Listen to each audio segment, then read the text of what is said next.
তো হ্যালো বন্ধুরা, welcome back to my channel electronics tech. তো বন্ধুরা, চলে এলাম একটি নতুন ভিডিও নিয়ে তোমাদের সকলের সামনে।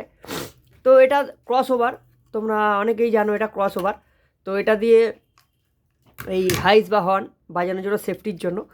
তো আজকে আমি ক্রস ওভার ইউজ করব না, ঠিক আছে। আমি ক্রস ওভার ছাড়া এই 474 যে 474 ভোল্টের পিএফ, এই পিএফ দিয়ে আমি এই হাইস বা হর্নটাকে টেস্ট করব। তো তোমাদেরকে আমি দেখাবো, পুরোটাই দেখাবো যে কিভাবে ক্রসওভার ছাড়াও হাইস টেস্টিং করা যায়, ঠিক আছে। অনেকে ভয় পায়, করতে পারে না। তো আমি আজকে এইটা দিয়ে করব। এটা বেশি না, আমি 120 ওয়াটের মেশিন এটা। তো তাই জন্য আমি 450 ভোল্টের পিএফ ইউজ করেছি, ঠিক আছে বন্ধুরা। তো 120 ওয়াটের মেশিনে আমি জাস্ট শুধু টেস্টিং করার জন্যই বানাচ্ছি ভিডিওটা। অনেকে ভিডিও ভয় পায়, যে টেস্টিং করতেও ভয় পায়। তো ছোটো মেশিন হলে 474 যে 450 ভোল্টের পিএফ দিয়েও হাইস্টা অন্তত টেস্টিং করা যেতে পারে, ঠিক আছে। তো চলো, আমি ক্রস ওভার ছাড়া হাইস আজকে টেস্টিং করে দেখাবো তোমাদেরকে।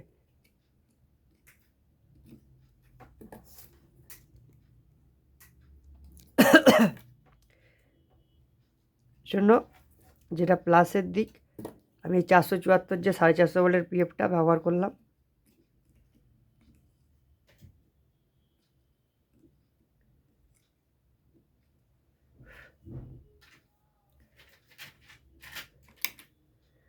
প্রথমে আমি যেটা করব, আমি মাইনাসটা আগে এখানে আমি ঝেলে নেবো, ঠিক আছে। হয়ে গেল। এবার পিএফটা একটু কাটতে হবে, প্রচণ্ড বড় বড় লেগ, অসুবিধা হচ্ছে।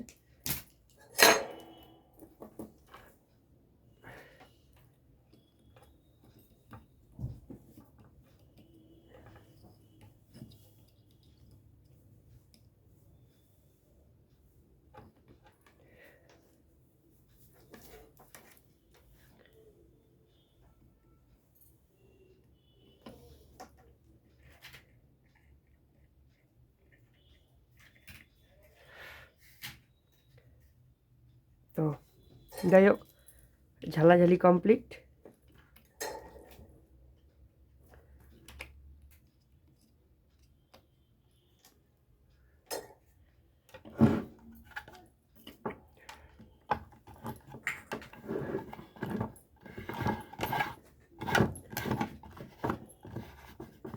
বন্ধুরা, এটা আমি সেটিং করে নিয়েছি, ঠিক আছে।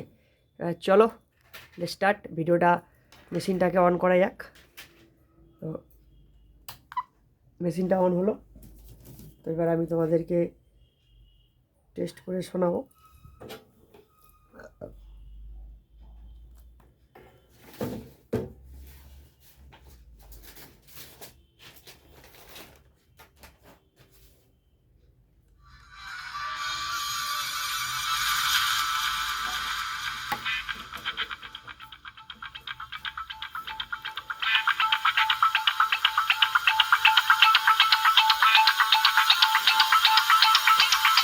তো বন্ধুরা, তোমরা আশা করি শুনতে পাচ্ছ যে হর্ন বা হাইসটা বাজছে কোনো ক্রসওভার ছাড়া, শুধুমাত্র এই পিএফটা দিয়ে এটা আমি টেস্টিং করলাম। তো কোনো রকম কোনো ক্রসওভার আমি লাগাইনি, শুধুমাত্র এই পিএফটা ইউজ করেছি 474 যে 450 ভোল্টের। তো দেখো কী সুন্দর এটা বাজছে।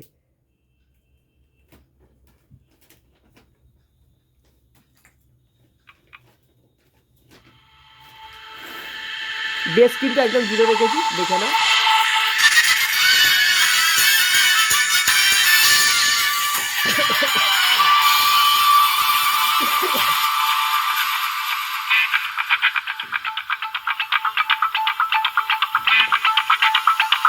তো বন্ধুরা, আশা করি হাইস টেস্টিংয়ের জন্য আর ভয় পাবে না। ছোটো মেশিন দিয়ে ক্রসওভার ছাড়াই পিএফ লাগিয়েও টেস্টিং করা যেতে পারে, কোনো অসুবিধা নেই। তো বন্ধুরা, ভিডিওটি এ পর্যন্তই ছিল। ভিডিওটি যদি ভালো লেগে থাকে, ভিডিওতে লাইক করবে, কমেন্ট করবে, শেয়ার করবে, আর প্লিজ সাবস্ক্রাইব করে আমার পাশে থাকবে। তো বন্ধুরা, পরবর্তী ভিডিওর জন্য অপেক্ষা করো। ততক্ষণের জন্য বাই বাই।